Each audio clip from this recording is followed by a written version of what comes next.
there is a premium to pay, but it's a necessary investment that we have to make. And if we don't make that investment now, we won't see the dividends being paid for the future.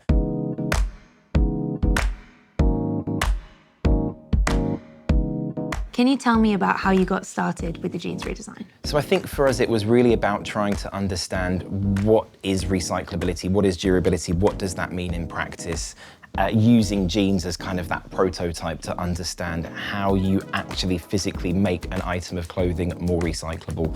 So we've always talked about, if you take rivets off as an example, that is a much more easier way for recyclers to then handle that product back.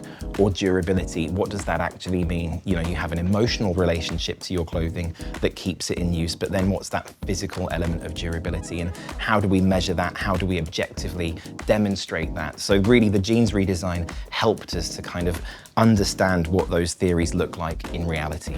Yeah. So you're moving from those theoretical discussions to taking action. You're redesigning and making a product to be all those things at the same time. Yes. Durable, recyclable, traceable, made with safe materials and processes. Yeah. It's a lot.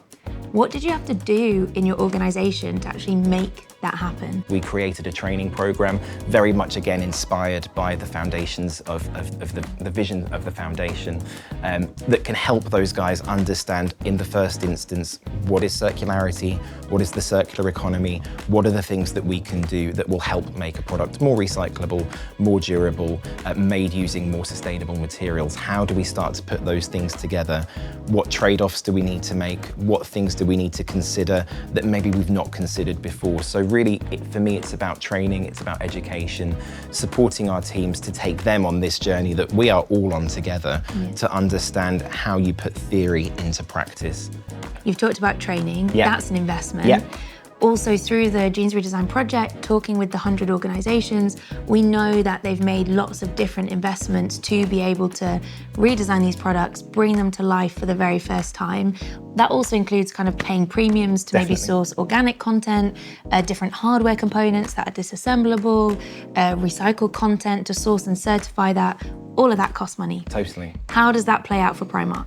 I think for us it's a necessary investment, so really we have to future-proof our business, the industry has to future-proof itself to enable this vision of a circular economy to come to life. So yes, it does cost more, for example, when you're looking at a pair of jeans and trying to make more of that cotton versus polyester in terms of pocketing, for example, there is a premium to pay, but it's a necessary investment that we have to make. And if we don't make that investment now, we won't see the dividends being paid for the future. We have to invest now, we have to start now, we have to learn now and figure out what works, what doesn't work. But I do think over time, we will see that efficiency of scale start to make this more manageable and more workable for the future. There's still some big challenges to overcome, like stretch, like designing garments that have all the comfort and styles that customers are looking for. Can you talk to me about any of the challenges with jeans that you still have to kind of overcome? I think stretch is a perfect example. So just to kind of to stay on that topic, we know that stretch fulfills kind of two functions. One, it's about how a garment fits and how it kind of looks. And so there are still plenty of jeans out there that you would call skinny jeans that people like to wear that have that particular shape. But also there's a comfort element to that. So we haven't been able to overcome that yet from a redesign perspective. I think what we are looking at is over time, will innovation and investment start to change that and start to allow us to look at different fiber types that maybe help to do that same job, but in a different way.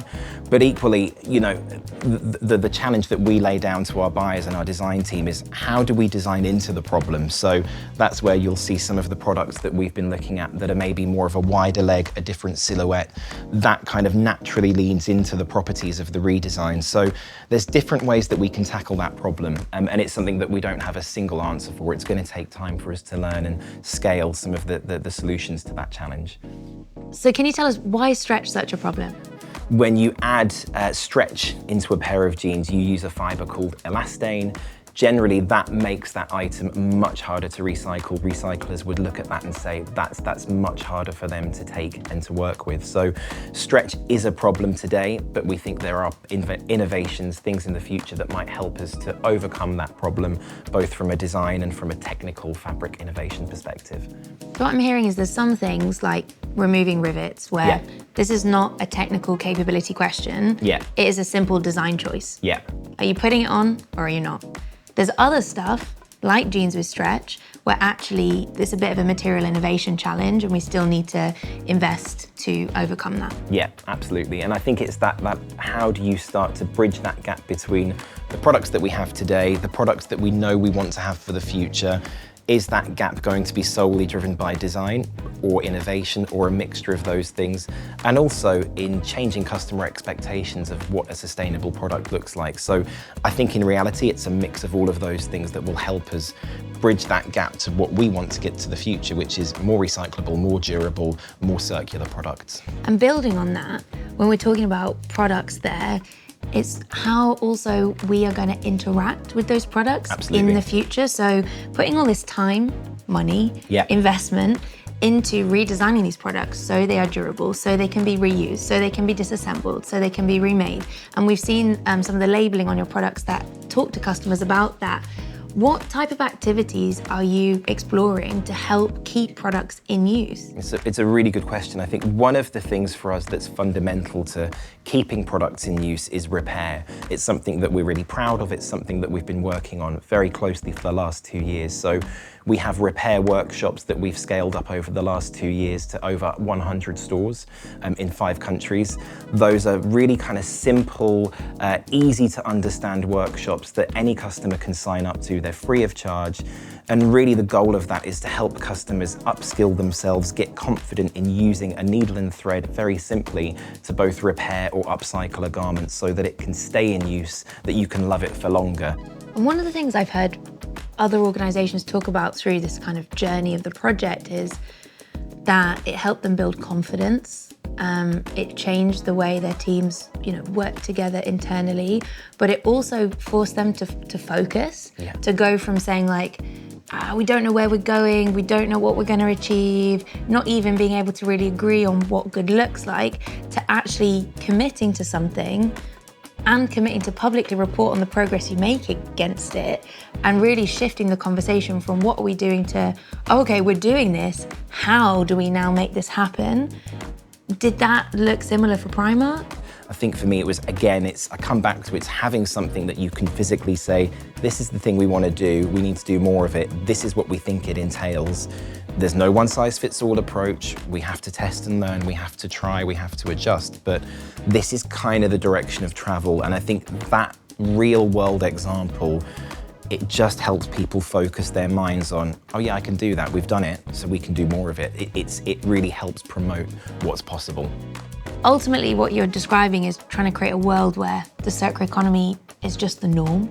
Customers don't even need to necessarily know that what they're buying has been redesigned, because it just is, and they can just interact with those clothes in ways that keep them in use as well. What we would love to see is that it's threaded into everything that we do for the future, and we're working towards that.